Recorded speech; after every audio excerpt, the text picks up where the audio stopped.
Jadi untuk taubat itu ada dua jalan yang bisa kita tempuh. Pertama, taubat dengan lisan. Taubat dengan ucapan. Dalam artian apa? Memperbanyak istighfar. Istighfar yang mana? Yang mana yang mungkin saja. Kalau waktunya sempit ya istighfar yang pendek-pendek. Astaghfirullah, astaghfirullah, astaghfirullah. Mau yang lebih panjang, astaghfirullahalazim allazi la ilaha illa huwal hayyul qayyum wa atubu ilaih min jami'il ma'asi waz zunub la haula wala quwwata illa billahil aliyyil azim. Ada waktu yang lebih panjang lagi membaca sayyidul istighfar. Tiap kali berbuat jahat, tiap kali diiringi dengan istighfar. Nah, ini yang bisa runtuh dengan istighfar ini dosa apa? Dosa yang ringan. Dosa yang biasanya dilakukan oleh panca indera kita. Mata. Ini dosa mata. Insya Allah bisa runtuh dengan istighfar. Ngelihat yang haram. Cepat nunduk. Astagfirullah. Habis nunduk jangan ngeliatin lagi. Kadang-kadang ngelihat nunduk istighfar, melotot lagi, istighfar lagi.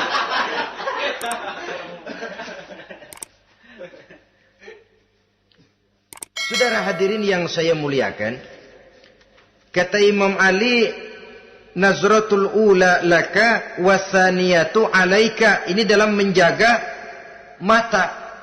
Pandangan pertama rezekimu kelihatan, namanya kelihatan kan rezeki. Pandangan pertama rezekimu, ulangannya dosamu.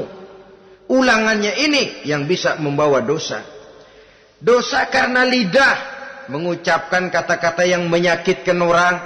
Dengan istighfar, insya Allah runtuh. Adapun dosa-dosa besar lainnya, tentu harus dengan perbuatan. Tidak cukup dengan sekedar istighfar saja. Perbuatannya apa? Itulah seperti yang sudah saya sampaikan pada ciri-ciri orang yang bertaubat tadi.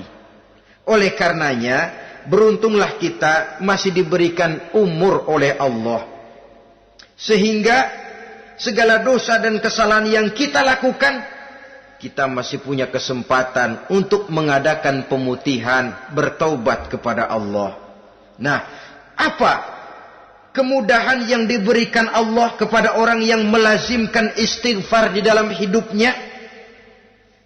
Pertama kata Nabi, man lazimal istighfar, siapa orang yang melazimkan, membiasakan diri istighfar, diberikan keistimewaan oleh Allah. Pertama, ja'alallahu lahu min kulli dhiqin makhraja.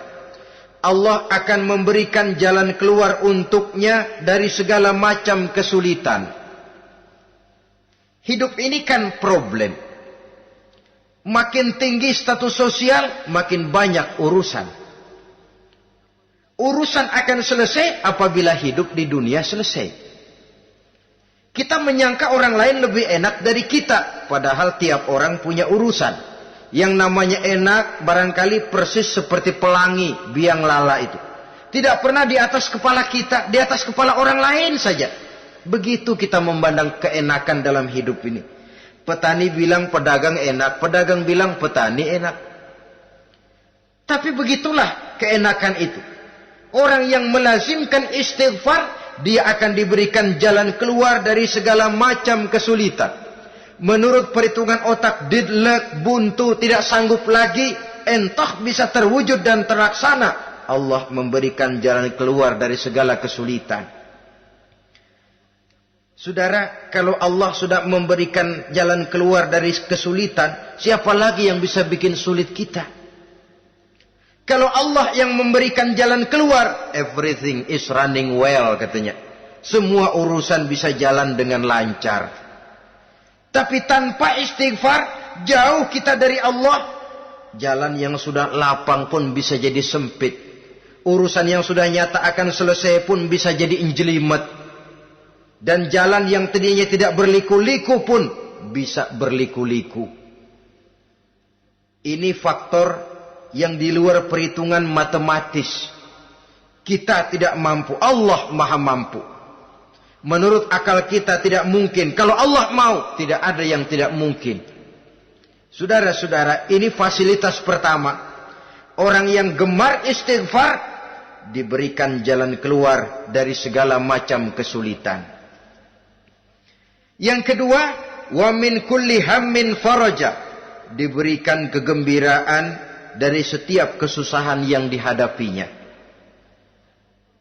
Ada saja faktor-faktor yang mendatangkan kegembiraan, yang mendatangkan refreshing di dalam kehidupannya. Sehingga dia tidak lalu merasa jalannya buntu, tidak merasa kesulitannya tidak pernah terselesaikan.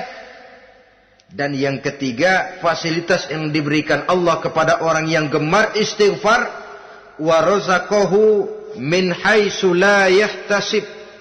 Allah akan memberikan kepada mereka rizki dari jalan yang tidak pernah mereka sangka-sangka, dari jalan yang tidak pernah mereka perkirakan sebelumnya.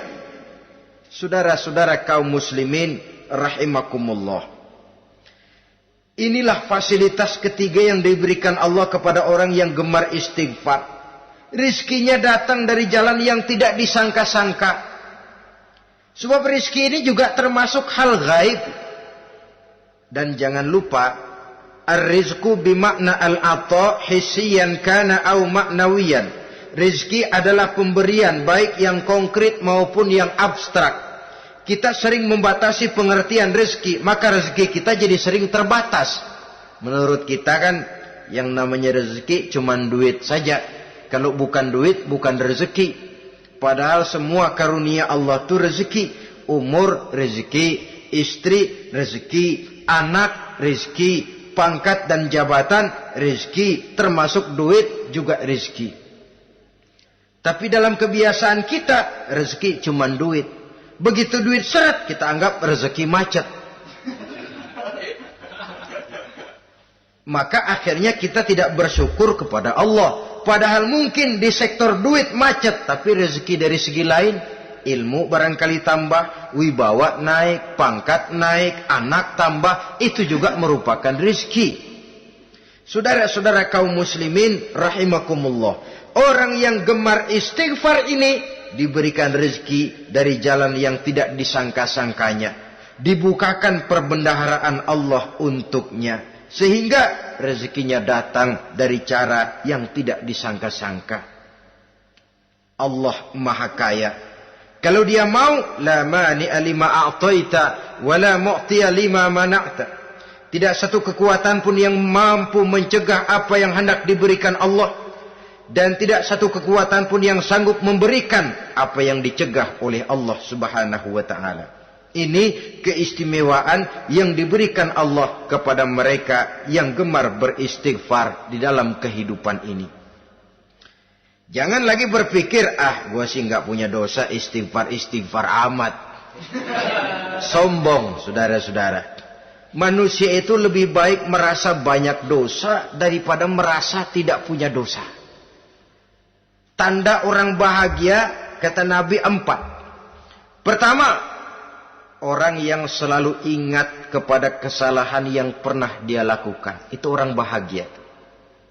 Selalu ingat kepada kesalahan yang pernah dilakukannya.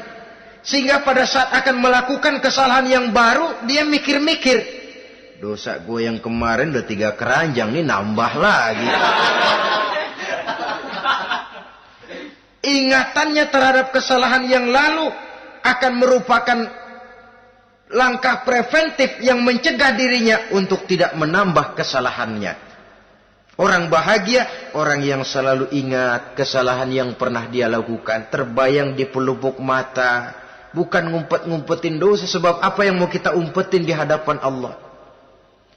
Yang kedua, tanda orang bahagia itu orang yang selalu melupakan kebaikannya. Kalau dia berbuat baik, dia lupakan. Dia anggap dirinya belum pernah berbuat baik. Sehingga di mana ada kebaikan, dia tidak bisa ikut. Dia merasa sangat rugi. Sebab dia anggap dirinya belum pernah berbuat baik. Yang ketiga, tanda orang bahagia. Dalam urusan dunia, dia lihat ke bawah. Sehingga timbul rasa syukurnya. Bahwa kalau dia sengsara masih banyak yang lebih sengsara dari dia. Bahwa kalau dia miskin masih jauh lebih banyak yang miskin dari dia. Bahwa kalau dia menemui kesulitan masih banyak yang jauh lebih sulit dari dia. Dengan cara itu jiwanya akan lapang, hidupnya akan tenang, dan dia tidak pernah ingkar kepada nikmat yang diberikan Allah. Sebaliknya yang keempat, tanda orang bahagia itu dalam urusan akhirat dia lihat ke atas. Dunia lihat yang bawah, akhirat lihat yang atas. Kalau dia bisa sholat, kenapa saya tidak? Kalau dia sanggup puasa, kenapa saya tidak? Kalau dia bisa baca Quran, kenapa saya tidak? Timbul panas, nyontoh ibadah mendatangkan kebahagiaan. Rakus ibadah malah dianjurkan, rakus dunia malah tercela. Nah, lawanannya orang celaka, saudara-saudara.